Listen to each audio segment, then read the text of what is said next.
a tout son réseau qui te voit alors.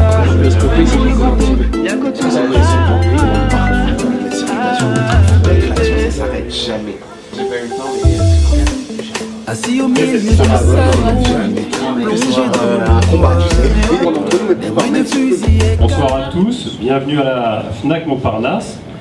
Bon, je pense que tout comme moi, vous êtes heureux d'y accueillir ce soir les comédiens Jessie Matador, David Bayot, Juliette Avert et puis l'auteur de la pièce La Fuite, Driss Homais. C'est votre propre histoire. Oui, c'est ça, en fait, c'est mon histoire autobiographique. Quand j'étais enfant, du coup, j'ai quitté la guerre au Congo en 1997. Donc, c'est la guerre civile qui est au Congo, donc entre Pascal Lissouba et Denis Sassou Nguesso, qui est encore le président actuel. Et donc, il faut partir. Et la pièce commence à ce moment-là. À la base, je suis issu donc, des conservatoires de Paris. Et j'avais cette idée, je n'en avais jamais parlé déjà avant, parce que en fait c'est quelque chose qui était traumatisant, que je gardais au plus profond de moi. Et j'ai décidé d'écrire voilà, pour le présenter en fin de conservatoire. Et puis j'ai vu que ça intéressait parce que le sujet n'était pas très connu et parce que il y avait c'est devenu un sujet d'actualité avec les événements qui se passent aujourd'hui où il y a pas mal de pays il y a pas mal de personnes qui doivent du coup partir en tant que réfugiés de pays qui sont en guerre. Et au final, ça avait été sélectionné par une metteuse en scène, Laetitia Guédon. Et la première représentation qui avait été faite avait plutôt bien marché. J'avais eu des retours qui étaient très positifs. Et suite à ça, je me suis dit pourquoi pas aller plus loin et monter ce projet et l'écrire et le monter moi-même.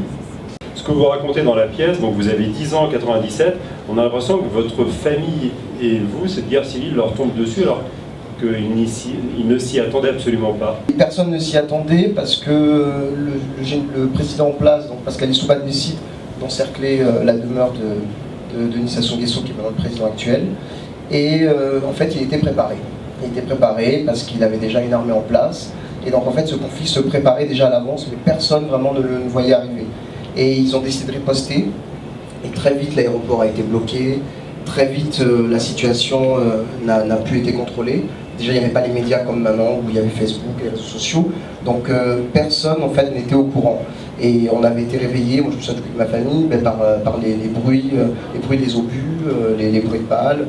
Oui, c'était du coup vraiment intense. Du coup, tout le monde a fui d'un peu toutes les directions. Mes parents, eux, ils sont au Congo, parce que mon père, lui, de profession à la base, il est ingénieur, mais ensuite, il aime beaucoup la terre.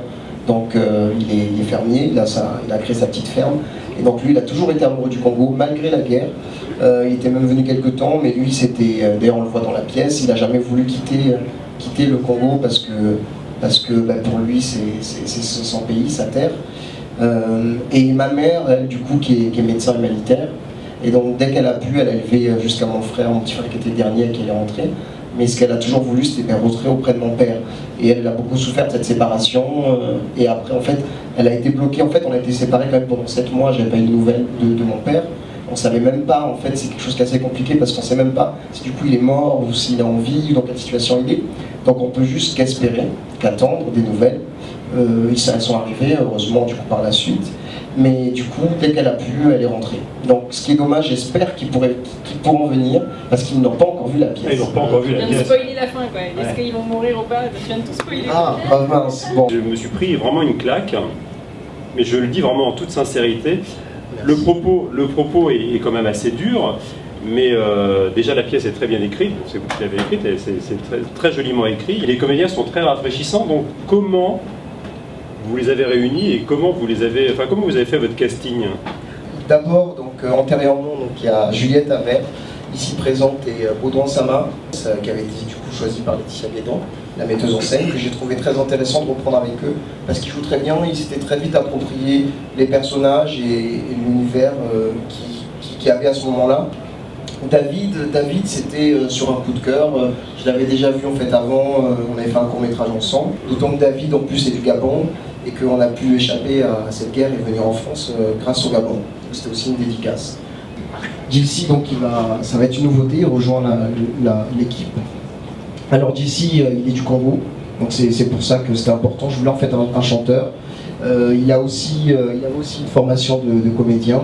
Vous, on vous connaît surtout en faiseur de hits. Hein. Voilà. Donc du coup, je veux aussi lui donner ses débuts en tant que comédien. Mais c'était à la base surtout en tant que chanteur parce qu'il m'a composé, il l'a composé, mais ça sortira, vous la découvrez en fait à la pièce. J'ai vraiment kiffé, j'avais les larmes aux yeux à la fin, j'étais comme ça, j'avais le tout rouge, tu sais. Et il m'a dit alors t'en penses quoi? Tu veux faire la musique? Tu veux intégrer? On fait de la musique, j'ai fait de la musique, après il me dit Jesse, tu sais, je devrais jouer ton truc. Je dis non Driss, non, j'ai pas le niveau, enfin, toi, il y a quand même des gens importants, donc, non tu devrais le faire, ça peut le faire et tout, on va travailler, t'inquiète pas. Il m'a forcé tous les jours, on a parlé, c'est quoi on va le faire, on va essayer, on passe à la maison, on a essayé, on a fait 2-3 essais, je sais pas si c'est passé. Et du coup, voilà, j'ai intégré l'équipe. Et voilà. comment le titre va être intégré à la pièce en plus de la musique de Christophe? Pour revenir voir. Franchement, là, c'est un coup de génie, j'ai pas envie de le dire parce que il faut vraiment venir le voir. C'est vraiment un coup de génie qu'il a eu pour ce coup-là. Quel rôle vous allez tenir exactement? Un soldat. Le soldat, d'accord. Qui va les réceptionner devant l'ambassade. Et très, très dur soldat, mais bon, après vous savez, c'est ce qu'il a vécu, c'est ce qui s'est passé. Donc, vous savez, en plus, le pire, c'est qu'il y a 5-6 ans de ça, il m'a dit Jesse, un jour, je t'en serai au théâtre. J'ai dit arrête tes bêtises, Driss, regarde-moi, arrête. Et au final, il a réussi à me convaincre en fait. Alors, le rôle que vous allez reprendre, en fait, c'est parce que vous jouez, David, vous, plusieurs rôles, dont vous jouez le narrateur, vous jouez Driss adulte, mais vous jouez aussi le rôle du soldat, donc vous allez en fait partager une partie de votre partition avec Jesse. Je viens de découvrir comment on fait un personnage, je suis un peu dégoûté, mais bon, bienvenue quand même. Oui, donc ouais, je vais partager ce rôle parce qu'en fait, à la base, il y a 2 personnages. On a dû le scinder, enfin, on va faire qu'un seul parce je pouvais pas me multiplier. Et donc, du coup, Jesse va reprendre le personnage que j'interprétais et moi, je vais jouer un autre personnage.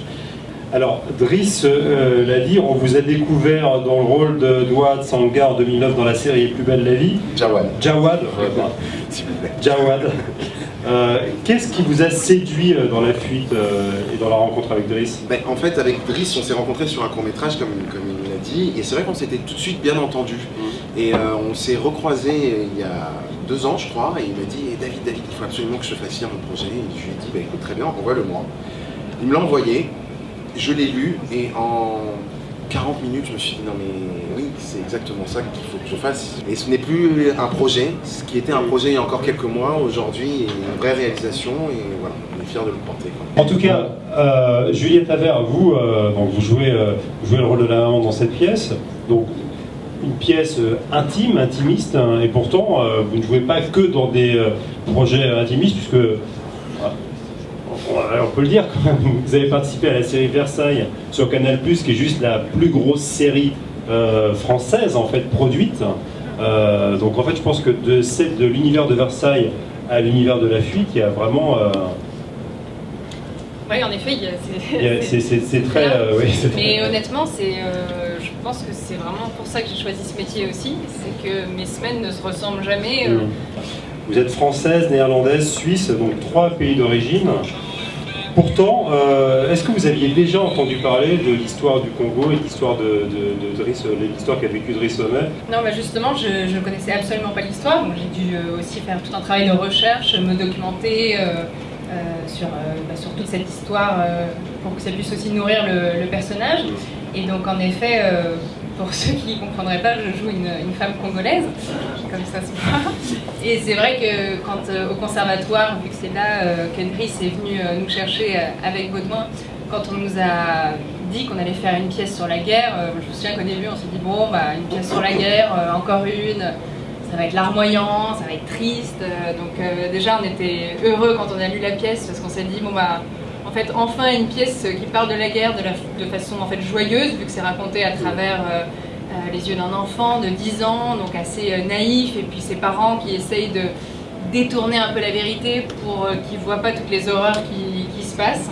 Et je me souviens très bien qu'au moment des auditions, Laetitia Guédon, la metteur en scène du début, nous avait donc fait lire pas mal de personnages. Et moi j'étais dit bon, voilà, une pièce sur une famille noire, bon bah c'est cool, je vais faire une petite figuration, peut-être une infirmière à la fin qui aura un petit truc à faire. Et puis là elle m'a dit bah, je te propose le rôle de la mère, donc je l'ai tout de suite regardé, est-ce que tu es sûr? Vous avez fait jouer le rôle de votre maman qui est noire par une comédienne blanche, donc voilà, très bien. Oui, c'est une ouverture.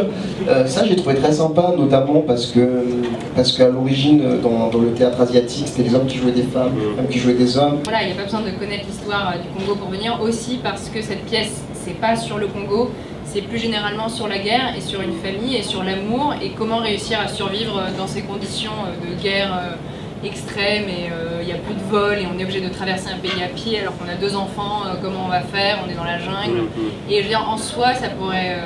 moi je le justifie comme ça, le fait que je sois blanche, c'est qu'en soi c'est une pièce universelle et que ça pourrait très bien être la guerre en Norvège, au Pérou, je sais pas où. Si vous me permettez, je dirais que c'est même pas une pièce sur la guerre, c'est vraiment une pièce sur l'amour et sur la famille. Donc du coup, vraiment, tout le monde peut s'identifier à cette pièce. Effectivement, vous n'étiez pas, vous, au départ, Driss, le metteur en scène de la pièce. Et là, aujourd'hui, vous êtes accaparé de la mise en scène.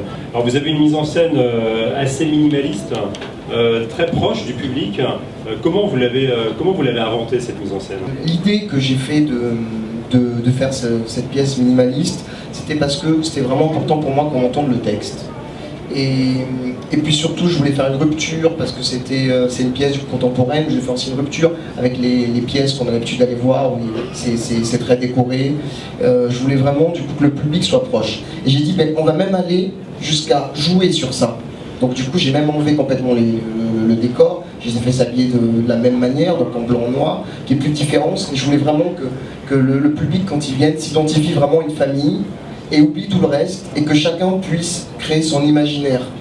C'est vrai qu'il y a une véritable symbiose entre vous. Vous jouez tous pieds nus, mais bon, ça c'est anecdotique. Mais en tout cas, il y a quelque chose de particulier, il y a une ambiance particulière, même avant que vous ne preniez le pouvoir sur scène.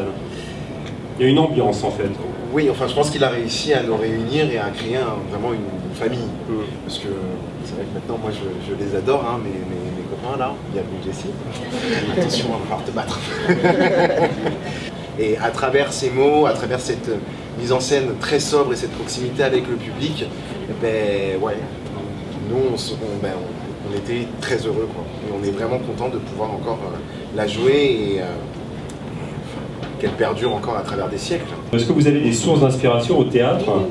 Alors je suis du coup vieille école, parce que c'est un toit. C'est Giraudoux qui m'a beaucoup inspiré quand j'ai écrit cette pièce. Voilà, la guerre de Troie n'aura pas lieu, qui est en fait aussi une référence à la Seconde Guerre mondiale, qui est en train de se préparer.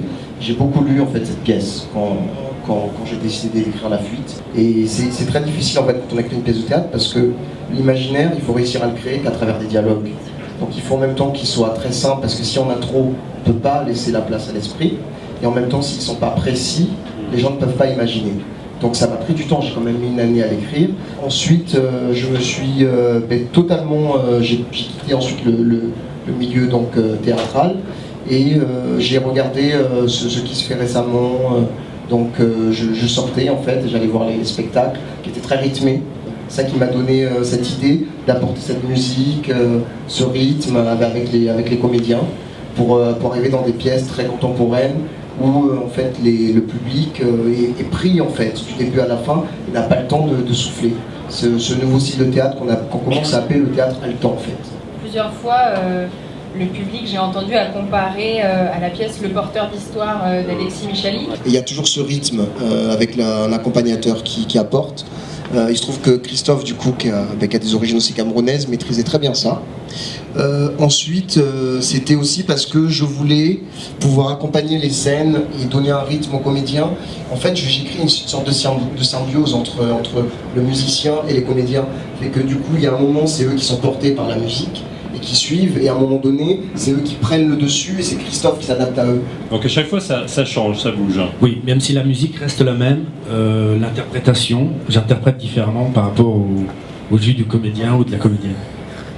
Baudouin Sama, vous êtes emparé du micro, donc je vais vous faire intervenir également. Donc c'est vous qui jouez le rôle du père. J'ai été le premier en fait à aimer le projet de Driss parce que je connais assez bien l'histoire du Congo parce que ma mère connaît bien les histoires différentes qui se passent en Afrique. Et j'avais très envie de jouer le père. Et donc du coup, le père m'a été attribué, et donc j'ai été assez content parce que c'était pile poil ce que je voulais. Donc voilà, j'ai appris le texte en 2 heures à peu près, non je rigole, à peu près en 1 mois et demi. Non, mais je ne suis pas un prodige à ce point-là. Mais voilà, donc voilà, et donc je suis très heureux de continuer ce projet parce que Driss m'a fait confiance. On va faire intervenir Clarisse en attendant Clarisse Tony qui joue le rôle de Driss Petit. Alors, bon, moi vous m'avez juste scotché. Là je vous reconnais plus. Là je suis surpris. Voilà. Qu'est-ce que c'est de devenir un petit garçon de 10 ans? Ah, c'est une expérience, hein, non mais c'est génial parce que du coup ça me permet vraiment de jouer et de m'éclater. Et je me rappelle que quand je suis sortie du casting, je me suis dit mais ça je le veux vraiment. Et j'étais à fond parce que mon père est d'origine congolaise aussi. Donc c'était vraiment important aussi pour moi. Ça c'est cool. Vous savez que c'est un rôle à Oscar ça, hein. À la base j'avais essayé avec un petit garçon, psychologiquement c'était difficile. Parce que même si le rôle est le rôle d'un enfant, il faut aussi avoir quand même l'appréhension d'un adulte pour pouvoir rentrer dedans. Il y a des personnes qui... Moi j'ai eu la chance de voir la pièce. Driss nous a invité, mon ami et moi, à venir la voir. Et j'ai mis du temps à venir, mais Driss, quand il veut vraiment quelque chose, il l'a. Donc on a fini par venir et au final, dans le même état que Jessie, j'ai vraiment eu les larmes aux yeux quand j'ai vu la pièce. J'ai été extrêmement touchée, bluffée par les performances d'acteurs. Comme vous disiez à très juste titre, c'est très minimaliste, mais c'est tellement bien joué, c'est tellement moderne. Et du coup, je vous incite vraiment tous à aller voir la pièce. C'est un super bon moment et c'est un sujet qu'on ne connaît pas. Donc on s'instruit, on passe un bon moment et encore bravo à tous les acteurs, à la mise en scène et bravo à Jessie Matador de rejoindre la troupe. Driss Sommet à la Reine Blanche, quelle est l'ambition que vous avez ensuite pour la pièce? Actuellement, on va déjà aller, parce que c'est aussi un projet humanitaire, on va aller dans la prison de Orléans-Saran le 6 avril, dans des conditions totalement différentes puisqu'il n'y a pas de théâtre en prison. En fait, on va le faire dans un gymnase qui va être aménagé. L'avantage de cette pièce, c'est que comme elle a été construite de manière minimaliste, on peut la jouer partout. Donc on espère pouvoir continuer à la jouer dans d'autres endroits pour des personnes qui n'ont pas accès au théâtre par leur situation, comme des enfants malades par exemple. Donc ça c'est le premier point. J'aimerais aussi l'ouvrir en fait à des festivals, donc là il y a déjà un. Donc on va aller au festival issu de secours de Villepinte. Voilà, où on sera en clôture du spectacle le 28 mai. Donc on va jouer là-bas. Et ensuite, il y a pas mal d'organismes qui s'intéressent au projet, qui suivent de près. Notamment, pour l'instant, ça je peux vous dire, donc il y a France Culture qui a sélectionné la pièce. Moi, ma priorité avant tout pour monter ce projet, c'était d'avoir une équipe humaine. Je me dois d'agir en capitaine et sauver les miens.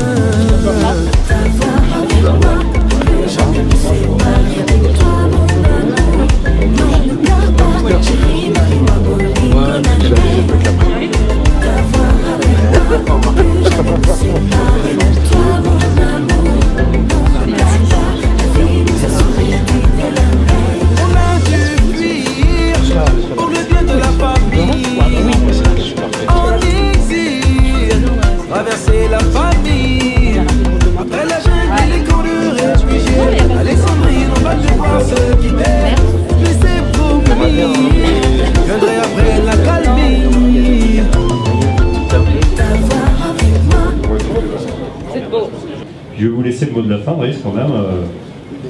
Déjà, je remercie d'abord la FNAC de nous avoir reçus. Alors, je remercie aussi Eurydice qui nous a accueillis dans ces lieux. Et Franck aussi, merci à toi pour avoir animé cette séance. Et puis je vous souhaite tous de passer une bonne soirée, mais surtout de venir.